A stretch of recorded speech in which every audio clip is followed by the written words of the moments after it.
dello sbarco alleato era scoppiata in Sicilia la passione per il separatismo. Che la storia e il passato riportassero alla memoria antichi splendori e che l'orgoglio di essere siciliano, guardandosi indietro, divenisse sempre più forte, questa è una certezza che nessuno potrà mai negare.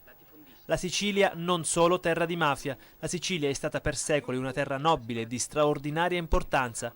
Quando il movimento indipendentista siciliano, capeggiato da Andrea Finocchiaro Aprile, chiedeva l'affrancamento della Sicilia dallo Stato italiano e quando l'idea stava ormai diventando concreta, ecco il compromesso. La nostra isola, dotata di uno statuto speciale concesso dal re Umberto II il 15 maggio 1946. La regione siciliana nasce prima della Repubblica Italiana. Lo statuto autonomistico dovrebbe garantire una serie di vantaggi preziosissimi se solo venisse attuato pienamente. La nostra regione vanta crediti mai saldati dallo Stato. È giunto il momento, si spera, di svegliare le coscienze. Per questo il prossimo 30 ottobre a Palermo si terrà una manifestazione con l'obiettivo di chiedere appunto la piena applicazione dello Statuto siciliano. Per statuto la Sicilia dovrebbe avere potestà su tutto ciò che c'è nel sottosuolo siciliano.